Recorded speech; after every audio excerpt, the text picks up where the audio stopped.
¿Qué tal? Bueno, antes de nada, agradecerles por estar de vuelta aquí conmigo en este nuevo video, analizando una de las polémicas actuales, ¿no? Todas las empresas del mundo de la tecnología, en lo que nos aboca acá en el canal, las de videojuegos, están migrando para la distribución digital. Algunas hace más tiempo que otras, pero todas migran hacia lo digital.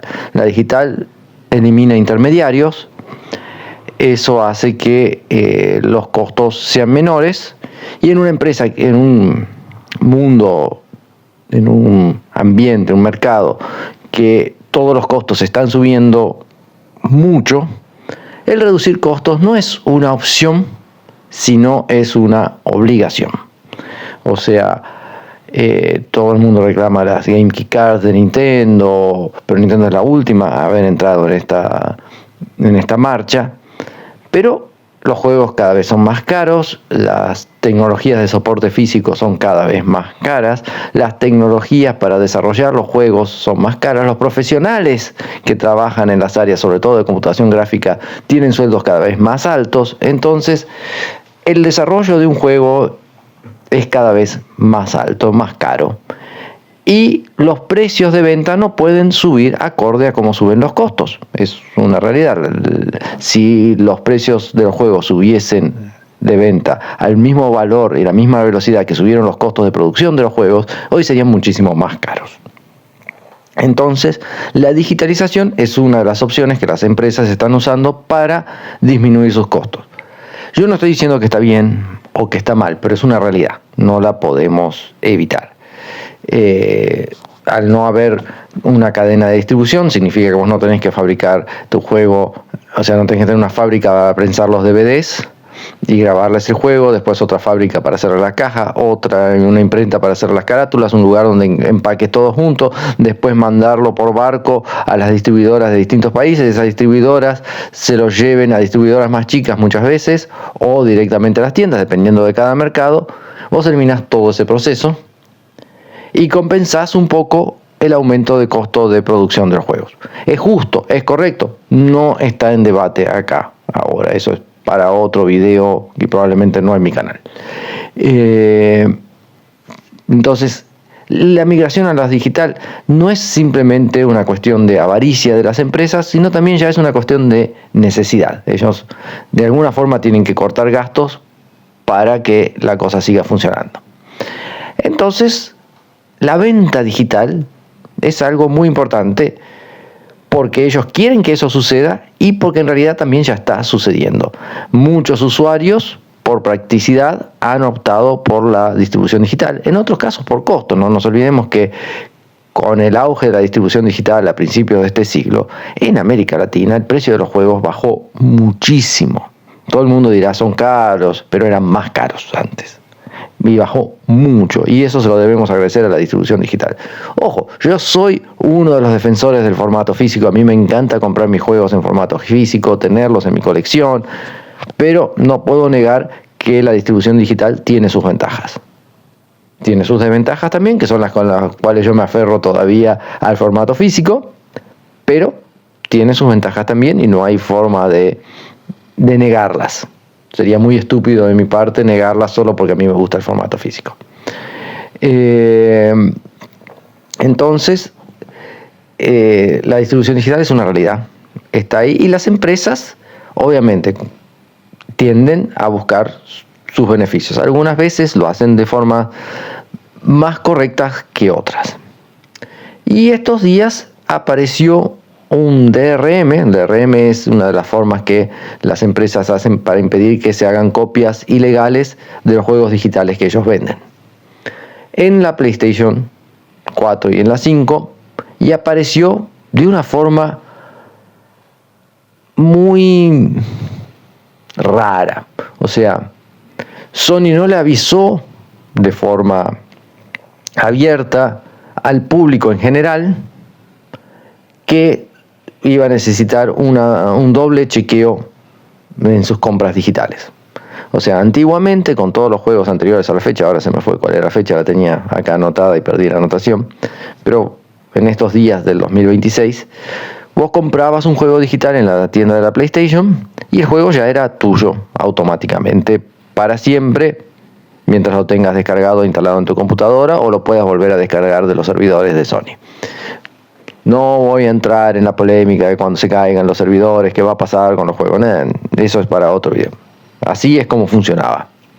Ahora, para que el juego pase a ser indefinidamente tuyo entre aspas, porque ninguna de las cosas que se compran hoy en día, inclusive las físicas, son tuyas de verdad, tenés que hacer un doble chequeo. En 30 días tenés que volver a conectar tu consola a internet para que la validación permanente se active. Y lo tenés que hacer después de los 14 días. Es un proceso medio engorroso, pero tampoco complicado. Pero no fue anunciado abiertamente. Sony no hizo un comunicado de prensa: vamos a tener esta medida de seguridad para evitar las devoluciones fraudulentas de los juegos. Aparentemente había un exploit que te permitía devolver los juegos y quedártelos. Algunas cosas sí podían hacer con los juegos digitales de la PlayStation 5 y ahora no se va a poder más.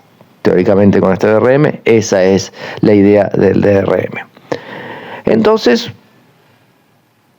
acá tenemos un gran problema de comunicación.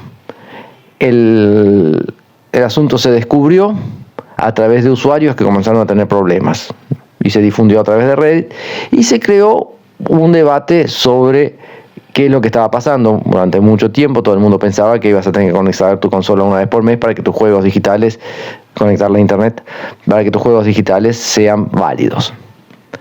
De todas formas, el tener que hacerlo una vez es un proceso que no debería tener que ser culpa del usuario. O sea, si hay gente que hace un mal uso de las políticas de ventas digitales,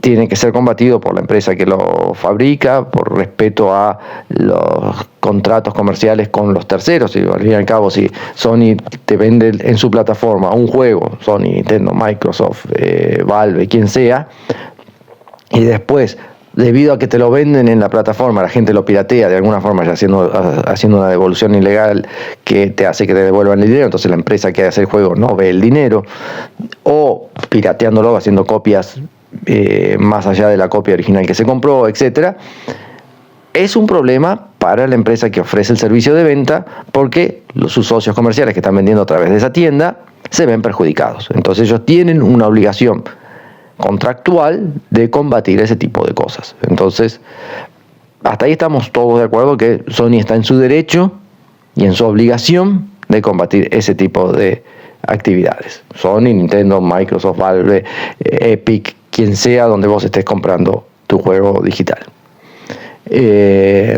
Entonces, que tomen medidas contra eso es correcto. Solo que la forma se la pasan la responsabilidad a quien compra el juego y no hace nada inmoral o ilegal con eso.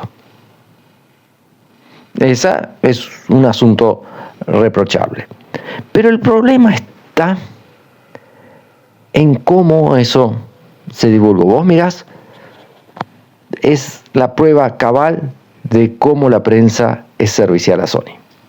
Cuando algún problema similar, inclusive cosas que ni siquiera existieron, pasaba con los competidores de PlayStation, toda la prensa da como sentado: fulano te está haciendo esto, fulano te está cagando con la otra.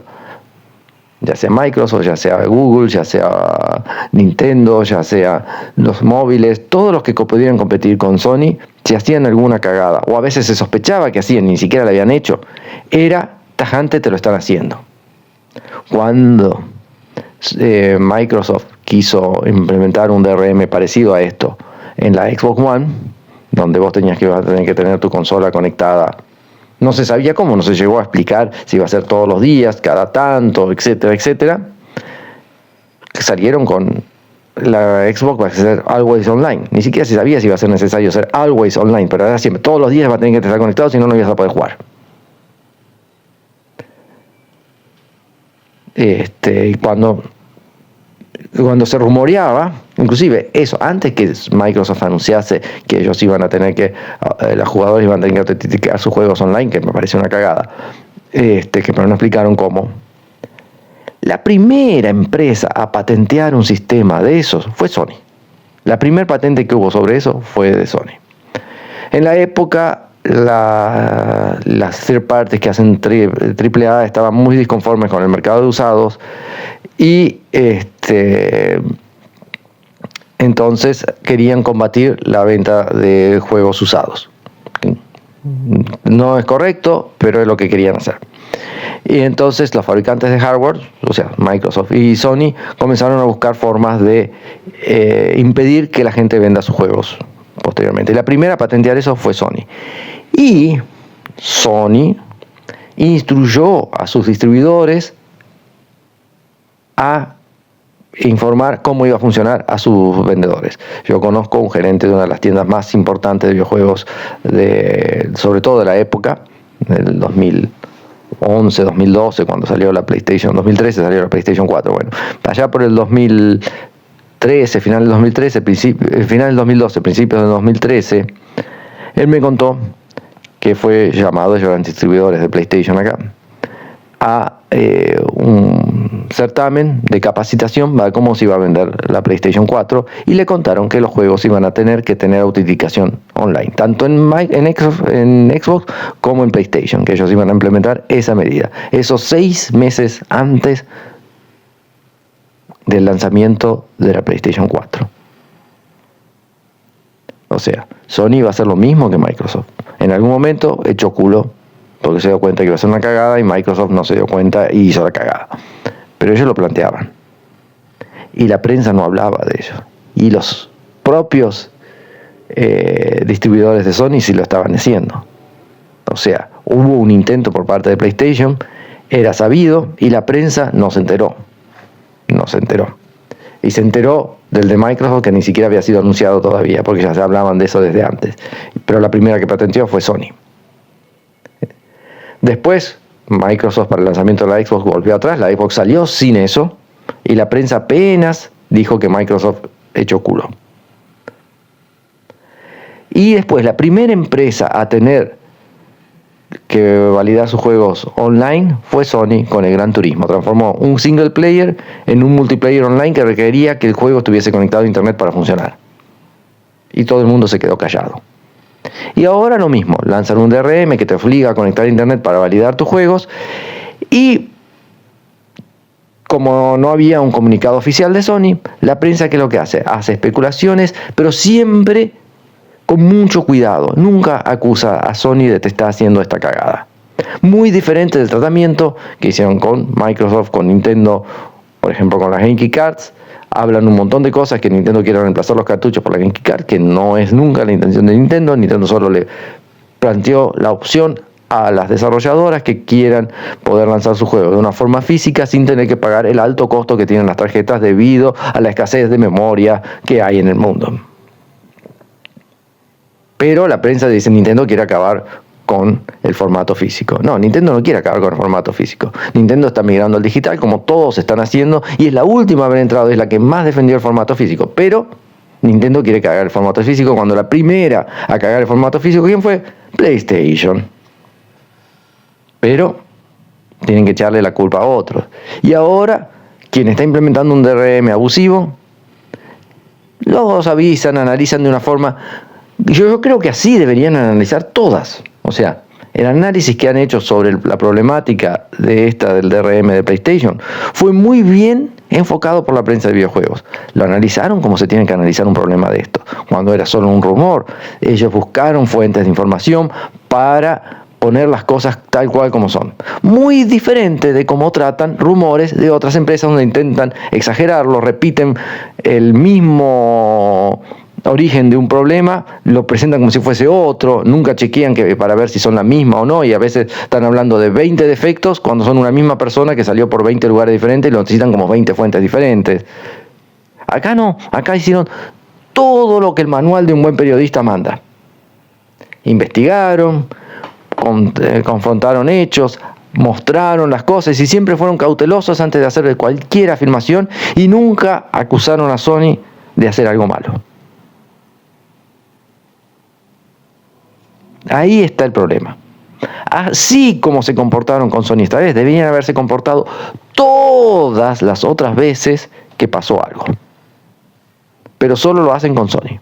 Si es Microsoft, si es Nintendo, si es Google, si es sea quien sea, van a hablar mal, van a exagerar, van a mentir. Entonces, esta problemática, vos vas a cualquier portal y las portales que tienen un pésimo historial de hacer periodismo, como Vandal, MediaStation, Hobby Consolas, hicieron una excelente cobertura de este asunto. No se arriesgaron a decir boludeces antes de una confirmación oficial por parte de Sony. Las especulaciones siempre fueron cautelosas, siempre fueron bien analíticas, muy diferente al trabajo que hacen normalmente. Entonces, otra vez más, queda demostrado que los problemas no es el problema, sino cómo los difunden.